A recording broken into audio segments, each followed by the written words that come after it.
Nascida em Fortaleza em 1º de fevereiro de 1945, Maria da Penha Maia Fernandes é farmacêutica bioquímica formada pela Universidade Federal do Ceará. Em 1974, enquanto cursava o mestrado da Universidade de São Paulo, ela conheceu Marco Antônio Heredia Viveros, um jovem colombiano que fazia sua pós-graduação em economia na mesma universidade e que marcaria sua vida de uma maneira inimaginável. Naquele mesmo ano, os dois começaram a namorar, casando-se em seguida, em 1976. Depois da conclusão de seu mestrado e do nascimento da primeira filha, Maria da Penha voltou com o marido para sua cidade natal, onde nasceriam suas duas outras filhas. Foi aí que as coisas começaram a mudar. O ciclo da violência assim que Marco Antônio conseguiu sua cidadania brasileira e se estabilizou. Financeiramente, as agressões iniciaram. Ele, que segundo Maria da Penha era educado, amável e solidário, passou a agir com intolerância, se exaltando com facilidade e demonstrando comportamentos explosivos não só com a esposa, mas também com as filhas. Com isso, a tensão, o medo e a violência passaram a fazer parte do dia a dia da família. Mas logo vinha o arrependimento e o comportamento carinhoso, configurando o que hoje é conhecido como ciclo da violência. A violência doméstica se manifesta de diversas formas, não se resumindo somente à agressão física. De acordo com a psicóloga norte-americana Lenore Weir, em um contexto conjugal, as agressões costumam ocorrer dentro de um ciclo que se repete constantemente. Crime que mudou a vida de Maria da Penha, infelizmente, para grande parte das mulheres. Quebrar o ciclo de violência é muito mais difícil do que parece. Com Maria da Penha não foi diferente. Em 1983, depois de alguns anos de abuso, a farmacêutica sofreu uma dupla tentativa de homicídio por parte do marido. Crime de feminicídio ainda não existia na legislação brasileira naquela época. Enquanto ela dormia, Marco Antônio atirou em suas costas, causando lesões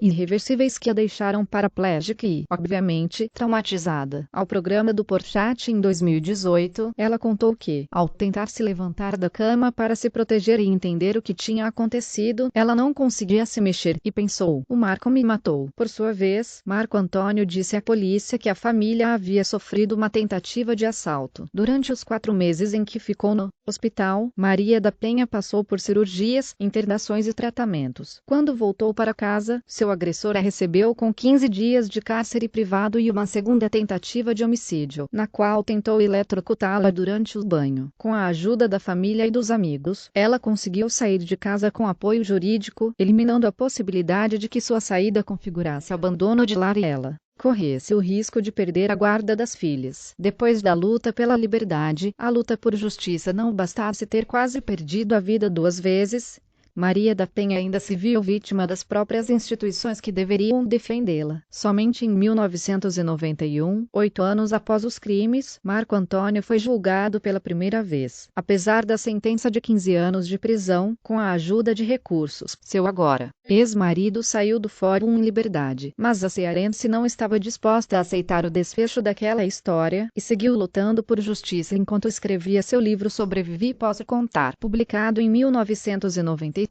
Nele, Maria da Penha revela o que aconteceu e fala sobre o desenrolar do processo contra seu agressor. 5 anos mais tarde, em 1996, Marco Antônio foi julgado pela segunda vez e condenado a 10 anos e 6 meses de prisão, por conta de alegações de irregularidades processuais cometidas pelos advogados de Maria da Penha. Porém, novamente a sentença não foi cumprida. Negligência, omissão e tolerância à violência doméstica. A responsabilidade do Estado brasileiro foi somente a partir de 1998, ano em que o caso Maria da Penha ganhou o mundo, que o cenário começou a mudar, ainda que a passo lento. Com o apoio do Centro para a Justiça e o Direito Internacional, CEGIL, e do Comitê Latino-Americano e do Caribe para a Defesa dos Direitos da Mulher, CLADEM, Maria da Penha denunciou a impunidade e o descaso do Poder Judiciário brasileiro para a Comissão Interamericana de Direitos Humanos da Organização dos Estados Americanos, CID/UE. Mesmo com as graves acusações de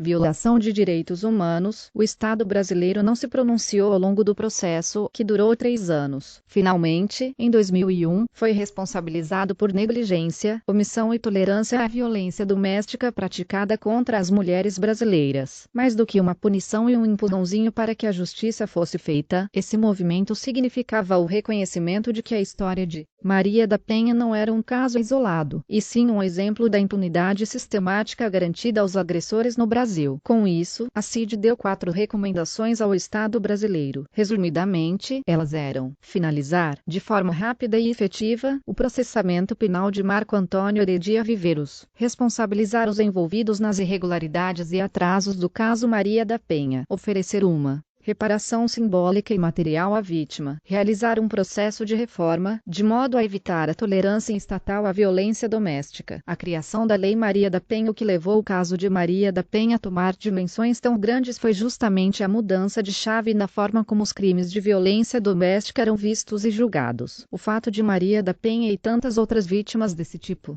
de violência serem mulheres reforçava não só a recorrência das agressões como a impunidade dos agressores, mas o Estado brasileiro não oferecia nenhum tipo de suporte a essas mulheres. Assim, em 2002, diversas ativistas, entidades defensoras dos direitos humanos e das mulheres e juristas com especialidade no assunto formaram um consórcio de ONGs feministas com o objetivo de elaborar uma lei de combate à violência doméstica e familiar contra a mulher. Depois de inúmeros debates e negociações com a sociedade e os poderes legislativo e executivo, o projeto de lei número 4.559/2004 foi aprovado por unanimidade tanto na Câmara dos Deputados quanto no Senado Federal. E finalmente, no dia 7 de agosto de 2006, o então ex-presidente Luiz Inácio Lula da Silva sancionou a lei número 11.340, batizada de Lei Maria da Penha em homenagem à farmacêutica e sua luta. Além da reparação simbólica, ela recebeu uma indenização do Estado do Ceará. Hoje, Maria da Penha dedica a maior parte do seu tempo a contar sua história e alertar não só outras mulheres, mas a sociedade como um todo, sobre a violência doméstica, atentando também para pautas de acessibilidade para pessoas com deficiência. Ela faz isso por meio de palestras e entrevistas, além de sua atuação no Instituto Maria da Penha, do qual é fundadora e presidente vitalícia.